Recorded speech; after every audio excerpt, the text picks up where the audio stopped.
You guys at?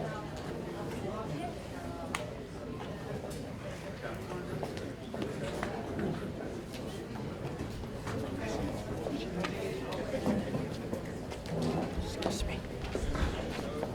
Where you gonna go? I don't know. It'd be easier if we just stood over there. It'd be easier if you could just stand up.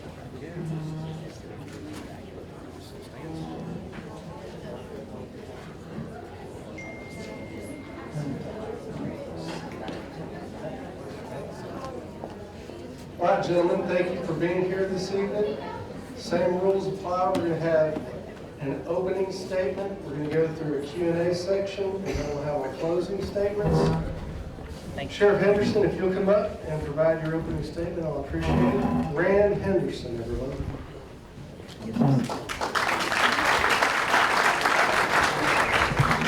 Thank you, Hank. Appreciate the opportunity to speak to you tonight. Original startup meeting for the East Montgomery County Republican Women at the Hopper House Steakhouse. My wife and I were there. As Kenna mentioned earlier, Elizabeth Harrell was elected president. So I've been been involved with this group since the very beginning. I'm really proud of the work that you've done, and I'm really proud for an opportunity to speak to you tonight. I'm your incumbent sheriff running for my third term. I've been with the sheriff's office, just started my 30th year. Started as a cadet right out of college, and I've been with the sheriff's office ever since, held every rank within the department. And I'm proud to be running for office once again, so I'd ask for your support. I went to college at Sam Houston, got my bachelor's degree and master's degree there. I'm a proud graduate of the FBI National Academy Session 232. Texas has a similar version of that, the Leadership Command College. I'm a proud graduate of class 48 from that in 2004. I spent a career working to advance my education, my training, and preparing for this job. And I'm proud to have held it for 7 years now, and just look forward to continuing to serve the public and serve the Montgomery County. And I love this community. I'm from Texas. I'm a fifth-generation Texan, and have lived here for the entirety of the time that I've been working for the sheriff's office. So I'm part of this community and raised my family here, and I'm just proud to serve you as well. Thank you.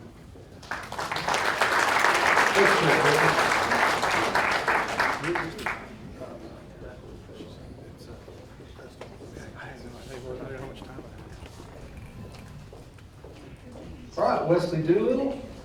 Come on up here, man. Good evening, everybody. How's East Montgomery County tonight? Hey, thank y'all for putting this together and inviting us here to speak with y'all. I think it is important we know who your candidates are, so thank you for coming. I also want to say thank you to my wife, Sherry. She's been with me every step of the way. She's excited about this journey as I am. So let's get it going. I'll tell y'all that I grew up right here in East Montgomery County in Splendor. I've been here for 42 years. My family's been in East Montgomery County since the early 1800s. I'm very proud of that. I'm very proud of the fact that I want to represent all of Montgomery County. I'm running for sheriff because this community has demanded change in the sheriff's department, and I am the most qualified man to do this job. I've earned a bachelor's degree in criminal justice administration. I have a master's degree in criminal justice leadership and management. And I know that I'm prepared to do this job, everything I've done. I have over 7,000 hours of professional state training as a police officer. That's more than any of these guys. I'll tell y'all that I went to the DBS Academy and I became a highway patrolman where I spent 5 years. I started out working in Cleveland, and I patrolled right here in Montgomery County as well. I challenged myself again. I promoted in the narcotics division, where I was sent to the border to work the Texas-Mexico border, battling drug cartels and organized crime. Only candidate with that type of experience. I didn't stop there. I challenged myself again, and I promoted to Texas Ranger, where I spent 13 years protecting the citizens of this county from violent crime and those criminals that would prey on you and your families every day. I'll also tell y'all that I didn't stop there. I fulfilled my career. I became a captain in the Precinct 1 Constable's Office, where I proudly served for about last year and a half. So I'm very proud of that. I'm very proud of my background. I'm asking for your vote. I'm asking for your family's vote. And I'm asking that you elect me to be your next Montgomery County Sheriff. I will get the job done. I will not disappoint you. Thank you.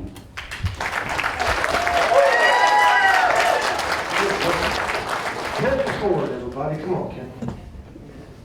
Hello, everyone. Thank you for having me here. It's an honor to be here to represent my beliefs and what I believe should happen here in Montgomery County. I'm Kenton Ford. I didn't ever set out to be a politician. I came here in '97, maybe '96 after I got out of the military. Joined the sheriff's office in '97, and I've been on the road dealing with citizens and kids, everyone that you can imagine throughout my entire career. That's where I've got my education, is actually doing the job. So right here in Montgomery County, living within the county my entire time, sweating, bleeding, crying out here on the streets, and dealing with people that need someone that's real, not a politician that these officers are responding to. They have a leader that doesn't actually back them, no more like a robot versus a human being. So that's why I was running. I never thought I would run for office. I never thought that after I left the sheriff's office that I would run for office. But it was put on my heart, and it's a passion of mine, and I hope you vote for me on March 5th, 2024 this year, and keep me in your prayers. Thank you. Thank you for having me. All right. Okay, gentlemen, we've got a series of questions here. We'll get started with the first one, and this will be for Mr. Kenton Ford, who just sat back down again. There you go, like that. What are some problematic areas within the sheriff's department that need to be improved, and how specifically would you make those improvements? That's a great question. First of all, technology is great, but if you see the graphs and the numbers on the board and the screens that you have, those are numbers, those are human beings. And the troops that are out there that are responding to all these calls, the record drivers that are responding to these wrecks and all that stuff, those are heartbeats. Those are people that are going home with their families or sitting at their house right now waiting on us to respond. The problem is leadership. The technology's there. The technology's great. It's the relationship between each constable, the commissioner's office, and the citizens that pay the bills. That's where our problem lies. And everyone joined together as a family that I think we need to be, that we used to be. Law enforcement and the citizens that paid all the bills used to be family. You didn't just hold up, which we didn't have them back then, hold up a phone and watch an officer get beat up. Four of us would jump out of a pickup and help him out, right? That's where it needs to be, and that's where I'm going to take it. Thank you.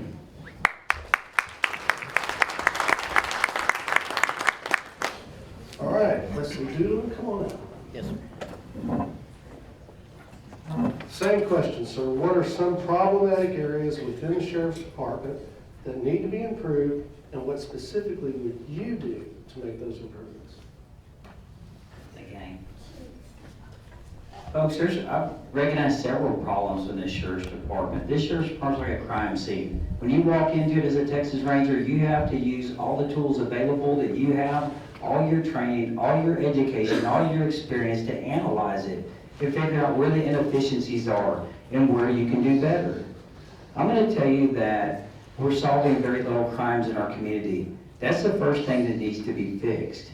You can have a plan, but if you don't execute it, it isn't any good. You have to change it.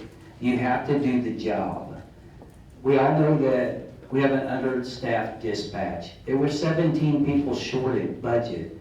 That's calls that aren't being answered, and that's the link between you and the community and your problem. When you're calling 911, you need help.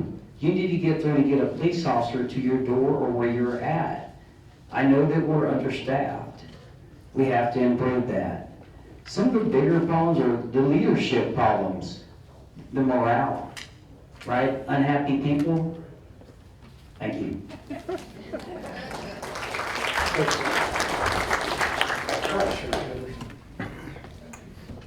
Again, what are some problematic areas within the sheriff's department that need to be improved, and what specifically would you do to make those improvements? Well, thank you, Hank. I've been working on this problem since I took office. So I've inherited an agency that I've been working internally for many years and recognized from inside a lot of the problems that we had. We were stuck. We were a rural law enforcement agency trying to police a suburban, and in some cases, urban areas, and we weren't doing a good job of it. A lot of our deputies thought that if they weren't responding to calls for service, that time was their own. And so we set out to change that, and I did that by laying it all out in a roadmap. And that roadmap can be found at the county website, mctxsheriff.org, and it's our strategic plan. There's 3 overarching goals and 16 strategies that we're using to accomplish those goals. Those 16 strategies are things that I saw as problems when I came into office in 2017, and those are things that I wanted to address and improve on. Now we're talking about goals. A lot of these things aren't going to be completely changed and completely ever accomplished, but they can be improved on. And that's what we continue to do, is improve on.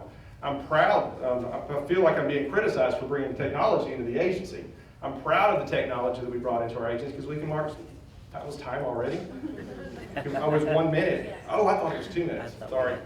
Work smarter, not harder. I'll end with that, thank you.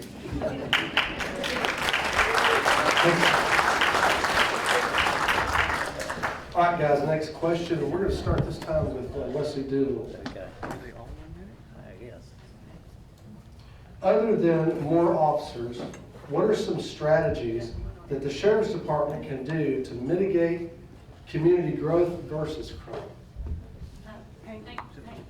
So we did 1 on everybody, and now we're changing it to 2.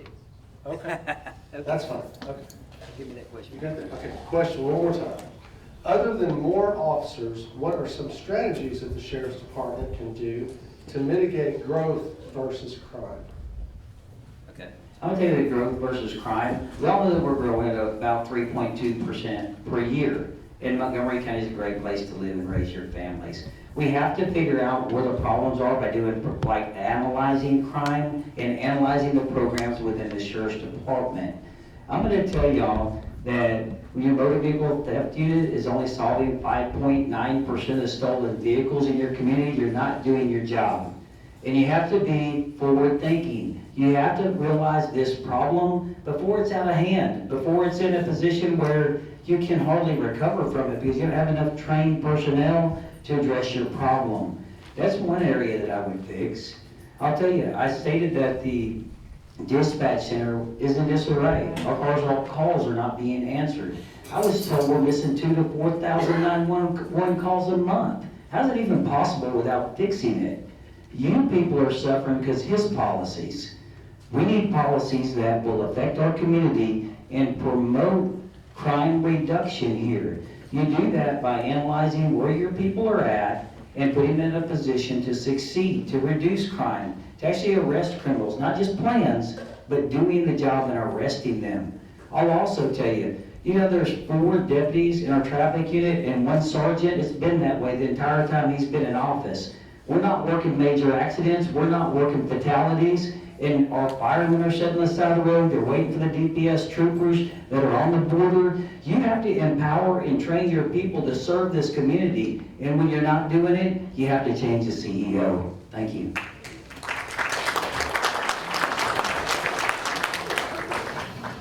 All right, Mr. Henderson, come on up. I'll ask the question again. Other than more officers, what are some strategies that the Sheriff's Department can do to mitigate growth versus crime? Well, I get to finish my last question. I was a little confused. I thought I had 2 minutes on the last one, but I only had 1. So I talked about the strategic plan. So we have 3 overarching goals. The first one is to reduce crime and the fear of crime. And we work hard every day to do just that. We address crime issues. We work smarter, not harder. And we use technology to do that, but we empower our deputies to work in certain areas. So instead of driving all over the county, so you can imagine the inefficiency that we had before when I took office. A deputy would hang out in Porter, but then get calls in Splendora. So he would have to drive all the way to Splendora. Now we've created precincts. We've divided the county up, where they've got smaller response areas in order to increase the response time. Goal number 3 is to keep up with the future population growth. This county has grown exponentially, but it's growing exponentially for a reason. People want to live here. People want to move to this conservative community. And it's not because we're crime-ridden, because we're having a difficult time suppressing crime. We're doing a phenomenal job suppressing crime. We just came off the COVID pandemic. You hear about it all over the country, about the increased crime in the urban and suburban areas, and we're holding the line. Our battle is with Harris County. Harris County and our other southern border in Mexico. That's where a lot of our criminality is coming from. That's what we're battling back for. So we're addressing some of the border issues. My most sovereign place where I can work against border crime is in the jail. And in the jail, I have a 287G program. One of only 15 sheriffs in the state that have enacted this, where if somebody comes into the jail, I know their immigration status before they leave. That's really important. If you commit crime in Montgomery County as an illegal alien, I work collaboratively with ICE to ensure that you're deported so you can't continue to commit crime in Montgomery County. I'm really proud of that program.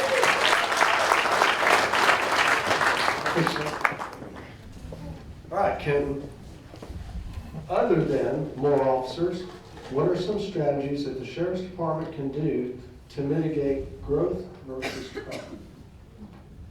You have a conversation with the people that pay the bills, you. One area that I used to truly enjoy was our record drivers. We've dehumanized that relationship. I don't know how many times record drivers found the people we were looking for. If they can't hear us, they can't talk to us, we dehumanize it. Just one area. Having a conversation with you every month, sections of the county, letting us know what we can do better. Technology's great, but it doesn't put the cuffs on the guys, and it doesn't send them to prison. Having conversations with everyone, other law enforcement leaders like the constable we have here now, working with the JPs, working, whatever we can do to have a conversation rather than looking at a board. If we communicate, we talk to human beings, and we get the job done. That's what it takes. Record drivers, there's nothing better than hearing a pair of boots when your back is on the ground. Hearing a pair of boots run up, it doesn't matter what uniform they have on. If it's a record service, I hope he has a tire tool in his hand. We're gonna have a great relationship with our record drivers again. We're gonna curb crime by having a conversation with our taxpayers. You need to pay the bills. Thank you.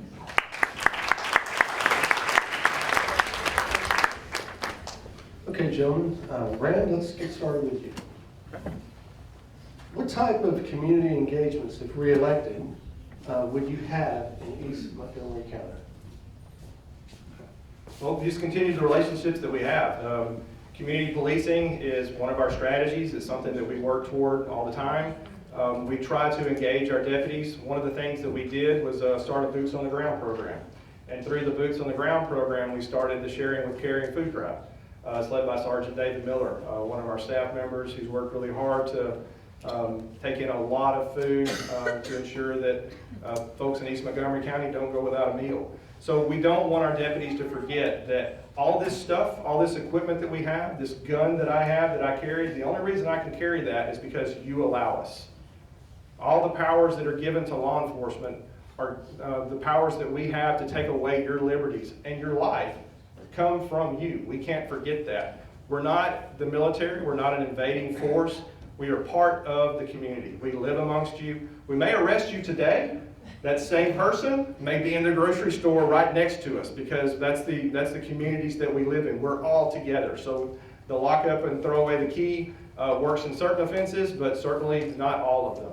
So we have to remember that we are part of the community. We try to drive that into our deputies, into the deputies' way they approach the community and the way they approach their jobs. And compassion is a lot of it. So we have core values that we adopted as professionalism, accountability, compassion, and trusted. So compassion is a big part of what we want to do, and giving back to the community, being part of the community, and trying to lift everybody up so we can work together as force multipliers. Because look, people ask me all the time, what's the number one thing I can do to help reduce crime in my community? Well, y'all are doing it right now. Y'all are here. You're engaged. It's an apathetic, disengaged, think Seattle, community that deals with high crime rates. Conservative Montgomery County is an incredible place. We're doing a great job at the Sheriff's Office. Businesses are moving in.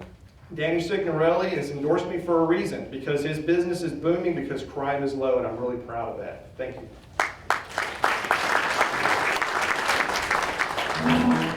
All right, Mr. Doolittle, what type of community engagement, if elected, would you have in East Montgomery County?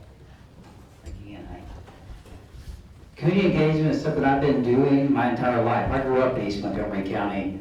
I've been here with a school here, there's folks here that I'm kin to. Thank y'all for being here. I've worked with these police officers day in and day out with Constable Hayden's office. I'll tell y'all, I've already done 2 big fundraisers in East Montgomery County. I'm not waiting for when you elect me. I've already begun it. It's something I've been doing my whole life. I'm not coming into this community, or I'm not looking to serve because it defeats some other need. I want to serve you. I want to be your sheriff, and I'm already invested in this community. I've held fundraisers. None of these guys have done that. I care about this particular community, so when it comes to your individual needs, know that you'll have my phone number. Know that I won't be looking for my deputies to do it. I'll serve you. I'll be here. I'll invite you to my events. I'll shake your hand, I'll take a picture with you, and when you're in your worst time, you won't have to look up your sheriff. He'll be standing right here with you, engaging you and solving your problems. That's something I'm very passionate about. So I thank y'all for asking those questions, and y'all are here. Y'all are the ones engaging. You're coming to see us. But what are we doing to see you? Ask yourself that in this community. Has he been to your constable's office? Has he been to your police department? Has he been here in your court? Has he testified here?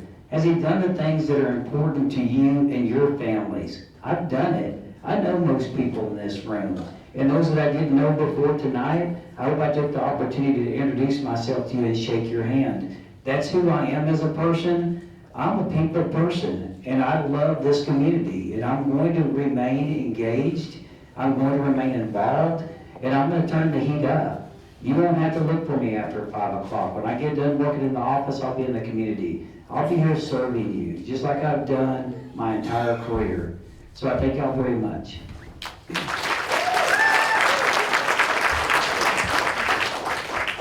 All right, Kevin Ford, what type of community engagements, if you were elected, would you have in East Montgomery County? Well, like I said before, I think having a conversation, having town hall meetings would help tremendously. Listen to people that's been through something, or maybe something that they have an answer to. Maybe we can take that up and create a solution to some of our problems. One of the deals that we had was community-oriented policing, and at one time we were told to put ourselves on a schedule to go put gas in people's car. They're announcing 2 weeks prior to this occurring that a deputy that's working the streets is going to put gas in someone's car. And if you're going to check yourself out and you're just going to go out with a bang, what better setting could you have as a shooter to wait for that deputy to get there? I think it's horrible. Community-oriented policing is not read in a book. You don't learn it from somewhere else. You learn it from your raising. It's in your heart. So I would have town hall meetings. I would be here talking to you. I would, like I said last night, I'll be at the barbecues. Invite me out. We'll have a conversation. I'm not just saying that either. I will be there. We'll have a conversation. I will darken the constable's doors. I've asked the same question. How many times has the sheriff been in your office? I'm not naming the constable that's in the office right now, but never been in the building. That's sad. You participate. That's how you solve that. Thank you.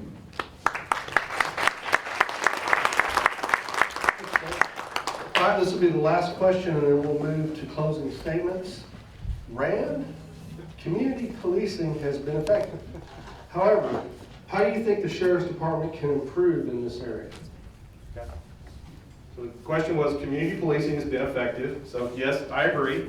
Community policing is something that's near and dear to my heart. I got involved in community policing really early in my career, and I'm a firm believer in it. We have to work solidly together. I'm not sure one of the stories that was told, but the things that we want to do is engage the community. We go to neighborhood watch meetings. We used to have concerned citizens, something like that a lot of you were involved in is something that we want the deputies to be doing. And it's not the sheriff needs to be doing it. Community policing involves the deputies doing it. We want them to get into the field, know the communities they work in. For example, if I work in the same area every day and there's a U-Haul that's pulled up to a house, nobody, if I don't know who, if somebody's moving out of that house, then I would never know otherwise, right? So having known that area, neighbor knowing neighbor, and information being reported to one another is really important. And that's what it's all about, is engagement in the grassroots with the community. So we can improve on that definitely every day. It's a great concept, and it's a concept that has been around for a long time. We've added another element to it that's got more analytics to it. So it's, it could be a little more effective as we move forward, but it is important. Community policing is extremely important. That's why we've added it to the strategic plan as part of Goal 1 to reduce crime and the fear of crime. Thank you. All right, Kevin, come on up, Kevin. Community policing has been effective. However, how do you think the sheriff's department can improve in this area? To me, the current situation, they assign someone, they just assign a couple of people to go do these meetings, and it becomes redundant. They go and they present the number. I've been there, I've done it. They present the numbers and they say hi and bye, they drink a cup of coffee, and that's it. That's what he's talking about. I promise you, that's how it's going. It has to be more than that. I think we ought to have, again, town hall meetings. We have to have conversations where people are actually having a good time. It's not such a structural deal where people can stand up and say something to the sheriff. And yes, I think the sheriff should be there. Not at every one of them, that's impossible. But to be at a lot of them, I've been here before the political stage got really hot, and I never saw him. I never saw him anywhere.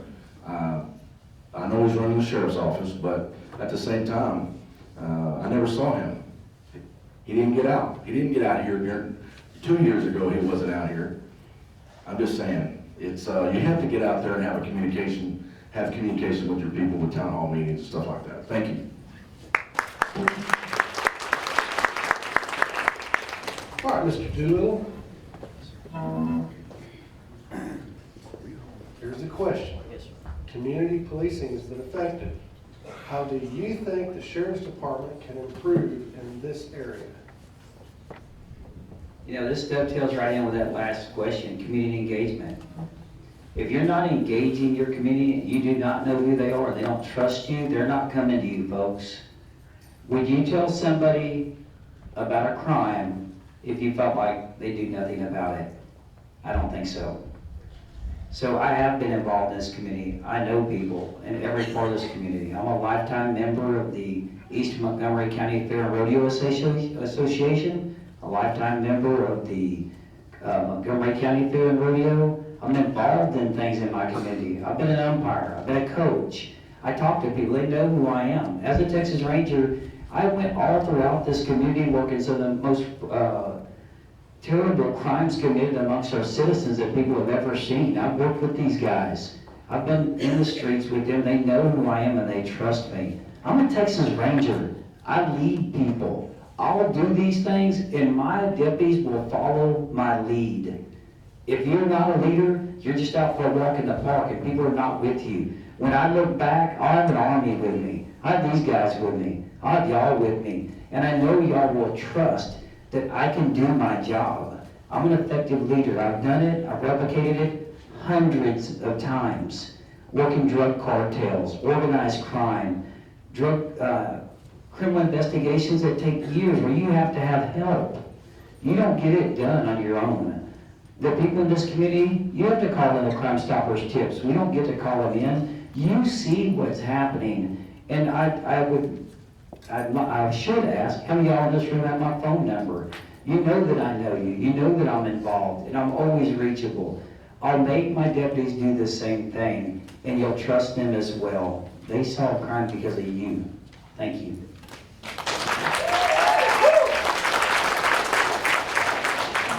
All right, gentlemen, this will move us to closing statements. Ken, why don't you come up and be first? Let this be your best close ever. Thank you. I've always been in awe of being a police officer. As a child, I was in awe of just standing there looking at this warrior in armor. I still have that passion. And the thing that separates me from these two gentlemen, and I appreciate their service, I really do, and I appreciate any military veterans that are in here. Thank you, we wouldn't be here without you. The difference is I was there when the smoke was still in the air. I was there having to make those decisions. I didn't have 2 or 3 months to make decisions on whether someone was gonna have a life taken or, the decision had to be made right then.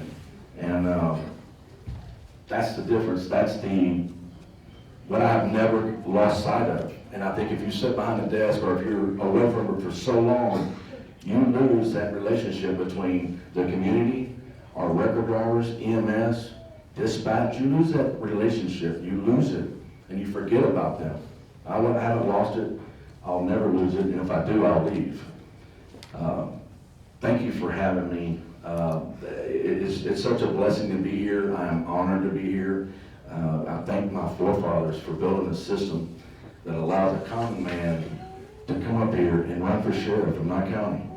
A county that I love, a county that I've served, a county that I've bled on these streets right here, almost every street that you drive on, I've either cried, bled, chased somebody, and put people in prison for.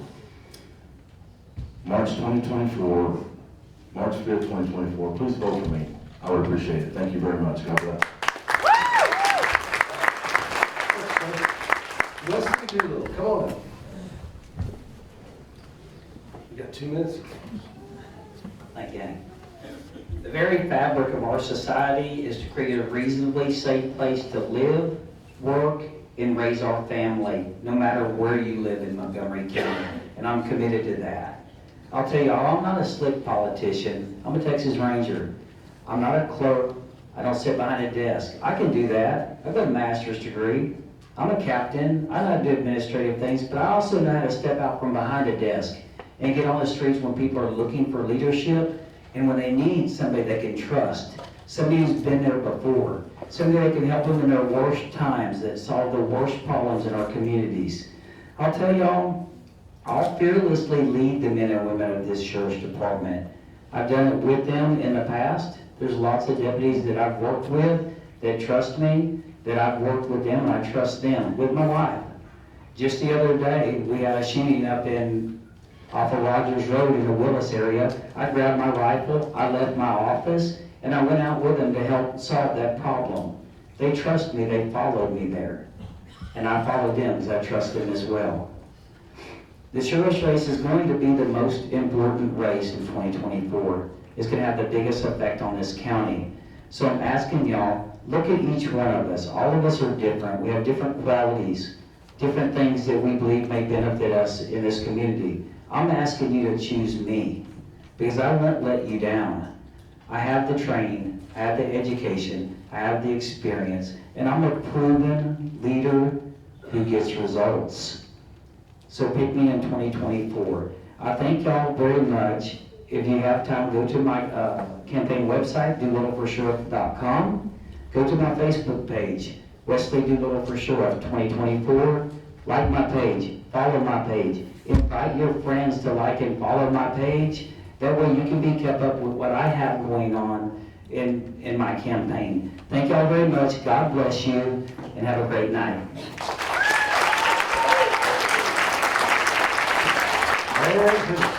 And 2 minutes, sir. Well, thank y'all again for coming out tonight. I asked for your support. I asked for your vote. I've served you in this community since 1994. I started with the sheriff's office right out of college. So my college job was working at the prison. And working at the prison made me fall in love with criminal justice. And it's been a lifetime passion of mine as I transitioned from that job as a young man to a cadet, to a deputy, to a corporal, to a sergeant, to a lieutenant, to a captain, and ultimately as your sheriff. Done it right here in Montgomery County. This is the community I love. I have a passion for it. I've raised my family here. I married a Conroe native. Raised 2 children here, both of them in college. One just graduated college. One's still in college, and I'm really proud of that. a lifelong Texan. And that means a lot to me. You know, my fifth generation status means a lot to me. And this community is a beautiful place, and it's a beautiful place because we work together. It's conservative. And the conservative nature is what makes people want to move here. And people are moving here because we have low crime, it's safe, and it's a great place to be. Together, we can improve that, and together, we'll continue to improve that. I ask for your support. I ask for your vote, March 5th, 2024 primary. You can go to my website, randhenderson.org, to find out a little bit more information. If you'd like to take a yard sign or get some information, I have some push cards over there. Love to meet you before we get out of here. Thank you so much, East Montgomery County, for your continued support. And I ask that you re-elect Rand Henderson for sheriff 2024. Thank you. Okay, folks, I guess that concludes this portion. Do we want to do any Q&A additionally? Wait, just for the sheriffs, if you're named, we have a couple of unity, and we're going to take or ask those at this time. So one of the 4 questions that came in says, if you were not running for this position, out of the other candidates, which do you feel is more qualified for the position, and what sets them apart? That's not a fair question. Okay, hang on. That's one of the 4 questions. And I did not want this forum to be divisive, and I wanted the candidates to please to stick to the question only. So I'm going to omit that question, and I'm going to move to the next one.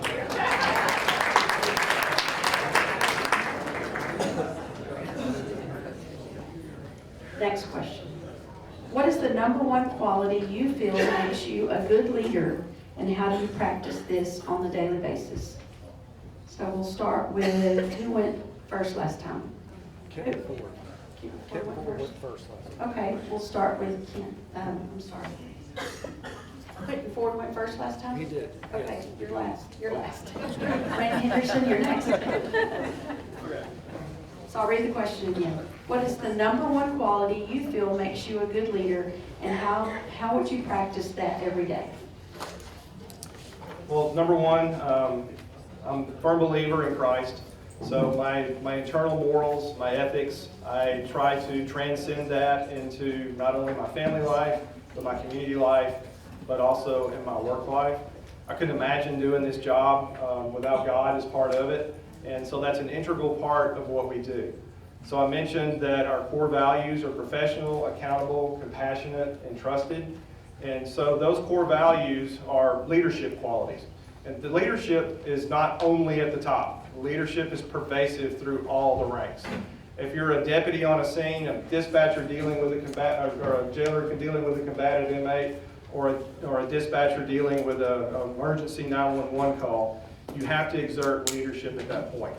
And we ask that those leadership qualities of professional, accountable, compassionate, and trusted are ingrained in everything that we do, to the point that we don't just ask it, we demand it of our employees.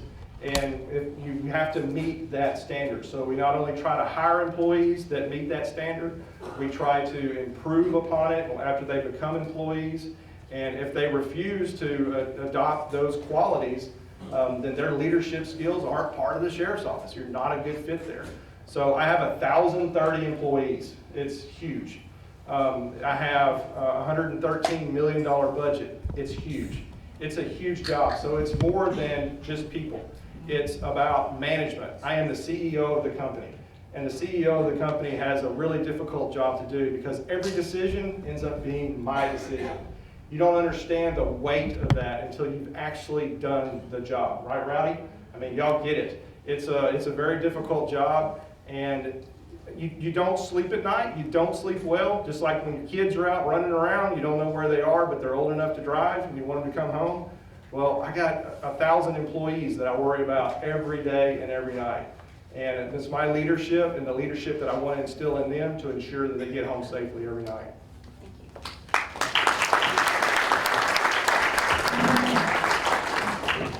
Wesley Doolittle, what is the number one quality you feel makes you a good leader, and how do you practice this every day? A good night's sleep. I sleep like a baby every night, and I watch the most horrific crimes in this country. I'm going to tell y'all it has to do with who you are as a person, who you are as a leader. Coons has imposed into this study the 4 basic qualities or characteristics of a leader. You have to be honest, competent, inspiring, and forward-looking. And I've proven myself to be that way. I've proven myself to be that way in this community. I'm honest with people, even when they don't want to hear the truth, because it's for their benefit and the benefit of this community. I lead the men and women at the constable's office. I've led multi-agency organized crime investigations all over Texas, affecting drug cartels, affecting organized criminals. And when I make decisions, I do them with your interest in mind. I do that so when you know, or when you hear the decisions I made, you'll be proud of them. I won't cover up things. I won't partake in the cronyism that happens. I won't partake in the things that disappoint you, because I am a leader, and I've made those decisions before. When I've had to arrest police officers, when I've had to arrest other people that feel like they're above the law, or people that have done things in other places where people want to protect them. And then the public has to make an outcry, or the district attorney has to make a request that somebody do something about it. And do you know who they call? They call the Texas Rangers. That's who the governor calls, right? I've been there before. I've walked 13 years and many miles in them shoes, helping almost every agency in Southeast Texas.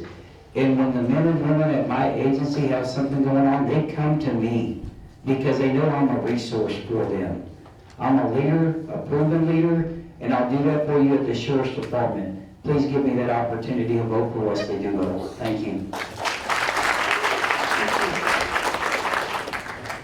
Hinton Ford, what is the number one quality you feel makes you a good leader, and how do you practice this every day? So we're going to stick to, this is about you and what makes you a good leader. They're not following the rules here? No, they're trying to, but I just want to reiterate. Thank you. My number one quality is family. I've got my wife here 28 years, high school sweetheart, my daughter, my mother, and some friends, my sister's here, great friends that have supported me. Family is the answer.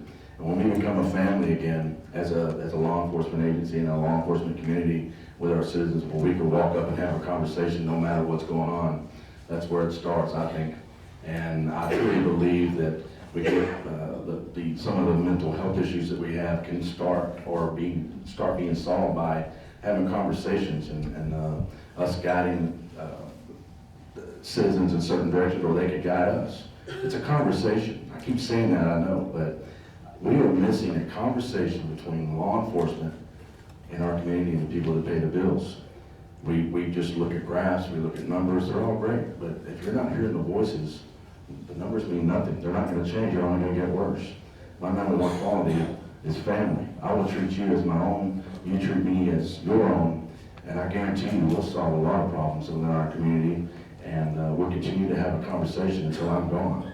So I truly believe communication, treating each other like family, that's where it's at. Thank you.